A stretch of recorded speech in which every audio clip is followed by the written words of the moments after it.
안녕하세요. 라리아스 의상입니다. 안녕하세요. 제프입니다. 오늘은 서울이 아닌 시카고에서 인사를 드리게 됐습니다. 또 특별한 게스트분을 오늘 모셨는데요. 무려 15년 동안 시카고에서 병원 약국에서 근무하고 계시는 제 친구인 최미연 약사님과 함께 하겠습니다. 감사합니다. 저 소개해 주셔서 환영합니다. 네, 간단하게 자기소개 부탁드립니다. 전업주부 10년 집에서 하다가 미국에서 약사가 된 최미연입니다. 네. 지금은 미국 병원에서 15년 차 근무하고 있습니다. 네. 그래서 오늘은 이제 구독자분들이 어떻게 미국 약사가 되셨는지, 이제 한국에서 사실은 저희가 지금 91년도에 약대를 졸업하고 다시 이제 미국에 오셔가지고 이렇게 병원 약사를 하고 계시는 거잖아요. 그거 되게 이제 궁금하게 생각하시는 분들이 많을 것 같아요. 이게 어떻게 이렇게 미국 약사가 되셨는지. 그래서 저도 사실은 한국에서도 전업주부를 10년을 했잖아요. 그래서 미국에 왔을 때 제가 다시 약사를 해야겠다 생각을 했었는데 너무 암담하더라고요. 어떻게 시작해야 될지를 모르니까. 그래서 제가 그때 무슨 그 온라인에 있는 커뮤니티에 들어갔는데 그 한국 약사분들을 위한 미국 약사 준비 모임이었어요. 그래서 그분들이 준비했던 그 노하우를 굉장히 자세히 가르쳐 주셨고 그게 많이 도움이 됐던 것 같아요.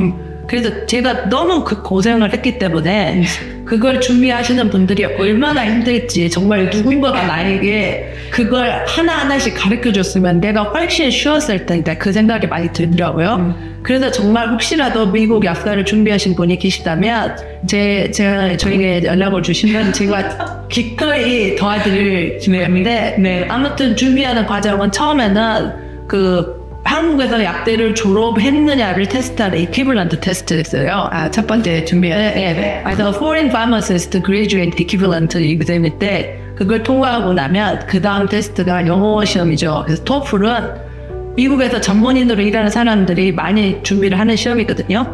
근데 특히 약사는 스피킹에서 높은 점수를 요구해줘. 그래서 제가 말씀드렸죠. 그래서 의지합니다. 제가 7번 떨어지고 8번 잡기로 했죠. 실전 8기. 그래서 저는 이제 모든 게 됐다. 이제 영어 시험을 합격했으니 이제 약사가 됐다라고 생각을 했는데 더 어려웠던 것은 인턴십을 찾는 거였었어요. 그래서 미국에서 대학을 졸업한 학생들은 학교에서 인턴십을 어사인을 해주거든요. 근데 제가 그걸 혼자 찾았어요. 그래서 제가 정말 약국을 돌아다니면서 나 좀 써주세요. 그래서 모르는 약국에 들어가서 제가 외국 약사인데 제가 인턴을 할 수 있을까요? 그러면은 아마 저 같아서도 그랬을 것 같아요. 라이빌리티가 없기 때문에 미국 약국은 마약도 많이 있고 그래서 이걸 쓸 수가 없는 거죠. 또 정말 거절을 많이 당했고 그래서 포기할까도 생각을 했지만 영어 시험을 통과해놓고 그렇죠. 영어 시험 통과를 했지만 그래서 정말로 좌절을 많이 했는데 지금 생각해보면 그게 굉장히 큰 도움이 됐던 것 같아요. 왜냐면은 그 희망을 놓지 않았던 거죠. 이렇게 생각하면 조금 그렇긴 하지만 아무튼 그때는 너무 절실했기 때문에 여러 군데를 돌아다녔고 그리고 결국은 한 군데서 저를 받아줬죠. 그래서 인턴십을 하게 됐고 그리고 그 다음에 인턴십이 끝나고 난 다음에는 미국 학생들도 시험을 보는 미국 약사 시험을 보고 그거는 안 어려웠어요. 미국 약사 시험 역시 마찬가지로 한국 약사 시험처럼 어떤 점수를 통과하면 되는 거기 때문에 그건 그냥 통과를 했던 것 같아요. 엄청 자신 있어. 그리고 그거 하고 나서 제가 인턴으로 일했던 병원에서 제가 시절이 체험을 그리고 이제 약사님은 그 영어하고 그 다음에 인턴십 하는 거 그게 되게 어려웠다. 그 약사님이 사실은 이제 미국에 오시기 전에 한국 병원 약사도 경험을 해보셨잖아요. 그러면 이제 생각하실 때 그 한국 병원 약사와 이게 미국 병원 약사가 차이점이 뭐가 있을까요? 제가 한국에서 근무를 했을 때는 그때가 1991년이잖아요. 너무 오래된 이야기이기 때문에 지금은 한국의 병원도 많이 바뀌었을 것 같거든요. 근데 제가 그때 병원에 있었을 때 약사의 주 업무는 조제였죠. 조제만. 그래서 의사가 약을 주면 저희는 조제를 했고 병동에 나가는 약을 체크를 했었죠. 근데 미국 약사의 다른 점은 조제는 거의 자동화가 되어 있고 약을 준비하는 것은 테크니션이 하죠. 그래서 테크니션이 다 준비를 해주면 저희는 체크를 하고 약사의 주 업무는 검수인 것 같아요. 그렇죠. 제 개인적인 생각에도 약사의 주 업무는 이제 약을 짓는 게 아닌 이제 뭐 아무튼 지어진 약이 잘 들어가 있는지 검수하는 과정이 진짜 중요하다고 생각하거든요. 그래서 미국에서는 다른 점이 미국에서 의사가 오더하는 모든 약은 저희가 검수를 하게 돼 있거든요. 그래서 용량 미국에서는 좀 오버웨이트 환자가 많잖아요. 그래서 과체중. 그래서 과체중 환자에 대해서 항생제 용량이 다른 게 많고 그리고 신장 기능에 따라서 용량 조절을 하는 것도 있고 그래서 미국 약사의 주 업무는 검수기 때문에 지금 한국은 제가 어쩐지를 모르기 때문에 또 다르다고는 말하지 못하겠지만 그게 많이 큰 것 같아요. 그리고 한국도 전문 약사 제도가 시작되었죠. 시작되긴 되었는데 사실 이제 우리가 이 영상을 찍기 전에 사실 개인적으로 미국 병원 약사에 대해서 사실 이야기를 많이 나눴잖아요. 근데 제가 되게 이렇게 인상 깊었던 거는 모든 처방, 그러니까 의사 선생님들의 모든 처방을 다 일일이 다 체크하신다고 하셔가지고 그게 되게 인상 깊었거든요. 그리고 이제 미국에서는 전문 약사 제도가 있어서 저희 병원만 하더라도 응급실 약사 따로 있고 그다음에 소아과 약사 있고 그다음에 infectious disease 약사 있고 아무튼 많은 전문 약사, 중환자실 약사 따로 있고 그 스페셜리스트들이 양국에도 많이 있어요. 스페셜리스트. 그러면 이제 그 약사님들은 중점적으로 공부를 조금 더 하셔야 되겠네요. 그리고 이제 자격증이 따로 있는 건가요? 시험을 따로 봐야 돼요. 시험을 따로 봐야 돼요. 그리고 요즘 젊은 약사들은 미국 약국은 4년 일반대를 졸업하고 PharmD를 한 사람들 있잖아요. 그래서 파머시 닥터 디그리를 타고 나온 사람들이거든요. 근데 그 사람들이 그것만 한 게 아니라 레지던스를 하고 또 전문 약사를 따고 레지던트를 하고 그게 사람마다 달라요. 레지던스를 하는 사람도 있고 레지던스 프로그램 하고 그러니까 병원에서 의사들이 레지던스 하잖아요.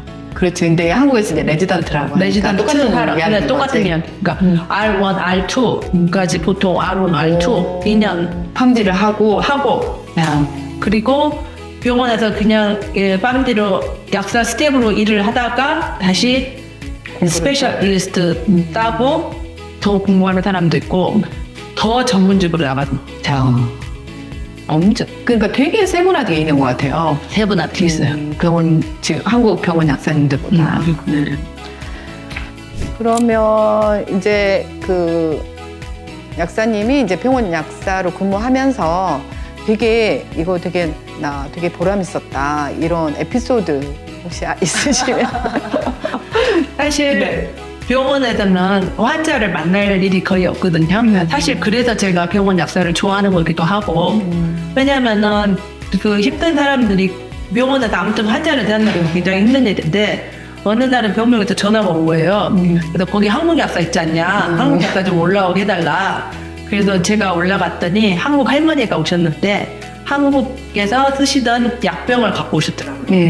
그래서 미국에서 이제 환자가 들어오면 집에서 먹던 약이 뭔가를 봐서 그 약을 계속 먹게 하거든요. 그렇죠.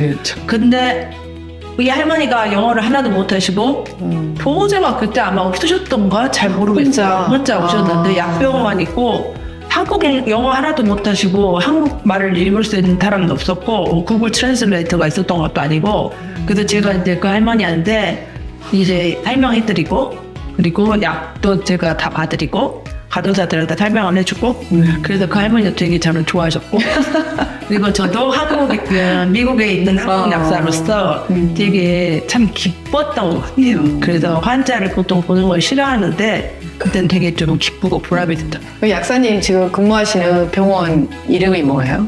저희가 에드워드 하스피털이거든요. 네. 커뮤니티 하스피털이에요. 네. 저희 동네가 네이버 비례 때 네. 미국에서 5대 좋은 도시로 꼽힌 병원 다니시는데 그러면은 이제 한국 분들인데 영어가 이렇게 좀 유창하지 못하신 분들은 이 인데버 헬스 최미연 약사님을 찾으시면 될 것 같습니다. 그럼요. 네.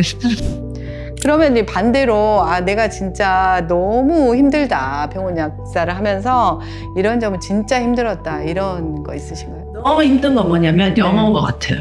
제가 30이 넘어서 미국에 왔잖아요. 그리고 영어 시험을 7번 떨어졌잖아요. 그래서 자랑은 아니지만 이게 거의 트라우마예요. 트라우마요? 네, 영어가. 내가 보기엔 엄청 잘하던데. 그렇죠. 한국인에 비해서. 근데 미국에서는 굉장히 트라우마고 사람들이랑 이야기할 때 긴장을 하는 거예요. 특히 전화를 받을 때 너무 부러운 거예요. 전화를 받을 때. 그래서 처음에는 정말 전화를 안 받고 싶은데 어쩔 수가 없이 전화를 받는 거죠. 그래서 정말 아는 걸 물어봐도 대답을 할 수가 없어요. 처음에 제가 시작할 때는 약국에 사람들이 다 있었어요. 근데 이제 새들라이트라고 그래가지고 병동으로 약사들을 다 올라가요, 병동에. 그 시스템이 바뀐 거예요? 네, 시스템이 바뀌었어요. 각 병동마다 약사들이 있고 간호사들이 질문하는 걸 바로 대답을 해줘야 돼요.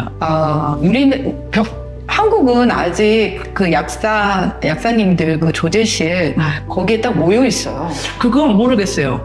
아니 그 엄청 아닌가? 그리고 미국에서는 이름을 부르기 때문에 병동에 올라가면 일단 간호사들 이름을 숙지를 하고 그러면 훨씬 쉬워지니까 그게 팁이었죠. 팁이 영어를 못하는 사람의 필살기. 그래서 위험내다. 그래서 이름을 알고 시작을 하면 제가 약간 영어가 안 돼도 이 사람들이 이해를 해주는 거예요. 나한테 좀 호의적이 되겠네. 훨씬 호의적이 되는 거죠. 그래서 이제 간호사들도 많이 사귀고 의사들도 알게 되고 그래서 이제 지금은 좀 편해졌죠. 그리고 제가 포토그래퍼로 일하자고 그랬잖아요. 그래서 훨씬 간호사들도 많이 알고 의사들도 많이 알고 그래서 의사들도 이제 제가 포토그래퍼라는 걸 알기 때문에 하이 케이, 네 사진 봤어? 팬들도 생기고 훨씬 약사로서 일하는 게 쉬워졌어요. 그래서 제가 또 궁금했던 게 사실은 이제 미국에서 이제 약사로 근무하면서 보통 이제 로컬 약국에도 이렇게 근무할 법한데 정말 한 직장에서 15년을 계속 일을 하셨잖아요. 그래서 무슨 이유가 있을까? 이렇게 생각이 들었거든요. 그건 이유가 있나요? 제 남편이 하늘이 내는 직장이다. 울기지 말아라. 그래요? 네. 제가 생각해도 우리가 병원이 좋은 게 저는 일단 환자를 보는 걸 별로 좋아해요. 아까 말씀하신 것처럼. 그리고 제가 일주일에 3일을 근무를 하기 때문에 제 라이프와 워크의 밸런스가 굉장히 좋은 것 같아요. 앞으로도 계속 오랫동안 하실 거잖아요. 그럼 내가 앞으로 어떤 약사가 되고 싶은지. 약사보다는 제가 꿈꾸는 제2의 인생이 맞아요. 제가 사진사로 일을 하고 있잖아요. 그래서 제가 브랜딩 포토그래퍼거든요. 브랜딩 포토그래퍼가 따로 있나요? 그건 전문인을 찍는 사람이에요. 그래서 브랜딩이라고 생각을 하면 사람들이 보통 물건에 대한 브랜딩. 그렇죠. 물건에 대한 브랜딩을 제일 많이 생각하는데 요즘은 인터넷이 워낙 좋아서 개인들이 그렇죠. 맞아요. 인플루언스도 많고 개인이 자기를 브랜딩하는 시대잖아요. 그래서 자기를 브랜딩하는 사람들을 찍는 거죠. 그래서 자기가 하는 일, 자기가 하는 사업, 그리고 자기의 특기 그걸 담는 일을 하고 있죠. 그러면은 이제 전문직이라고 하면 뭐 의사 선생님이나 약사 선생님이나 그렇죠. 그래서 특이한 게 제가 의사 약사들을 많이 찍는데 한국도 그럴 거예요. 요즘은 평생 일직장이라는 개념이 많이 달라졌잖아요. 그렇죠. 그래서 의사 약사들도 다른 일을 많이 하는 사람이 있어요. 그래서 그렇죠. 다른 약사님도 그렇고 저도 그렇고. 그래서 제가 찍은 사람들 중에서 약사 가수도 있고, 약사 바이올리니스트도 있고, 의사 사업가도 있고. 그래서 제가 좋아하는 것은 다양한 사람을 만나는 것. 그래서 성장할 수 있을 것. 그게 좋은 것 같아요. 좀 더 꿈을 꾸자면 네. 메디칼 전문인을 찍는 사진가 네. 되고 싶은 게 제 꿈이죠. 네. 정말 그 꿈을 이루기를 바라겠습니다. 감사합니다. 그럼 이제 마지막으로 이제 제가 이제 미국에 왔으니까 요즘에 이제 미국 약국의 트렌드나 아니면은 한국 약국에서는 구입할 수 없는 미국 약국템들이 있을까요? 있으시면 좀 제가 좀 놀랐던 게 한국에 에피샷이 없나요? 제가 에피샷을 저는 이제 알긴 알지만 그게 이제 약국에서 판매되고 있진 않거든요. 미국에서는 에피가 응급의약품이잖아요. 그래서 아나필락시스인 사람들이 꼭 가지고 다니면서 자기가 그 아나필락시스를 했을 때 할 수 있는 응급 그 주사제인데 한국에 그게 없는 게 조금 신기하기는 했어요. 아, 그래요? 저는 그거를 미국에서는 미국 약국에서 구입할 수 있다는 게 저는 엄청 신기했거든요. 그러면 그 약사님들이 주사를 놓는 건가요? 아니면은 구입을 해서 본인이 직접 놓는 건가요? 본인이죠. 가족과 그게 가능해요? 가족이나 본인. 그렇죠. 그래서 그 사람들은 그게 그렇게 어려운 샷이 아니고 근육 주사기 때문에 일단 반응이 나면은 주사를 놓게끔 교육을 받고 그걸 항상 캐리하게 돼 있죠. 그거를 가지고 다니시는 분들이 많으신가요? 그렇죠. 그 전에 자기가 무슨 딱콩, 왜냐면은 미국은 알레르기 환자가 많아서 볼 수도 있어요.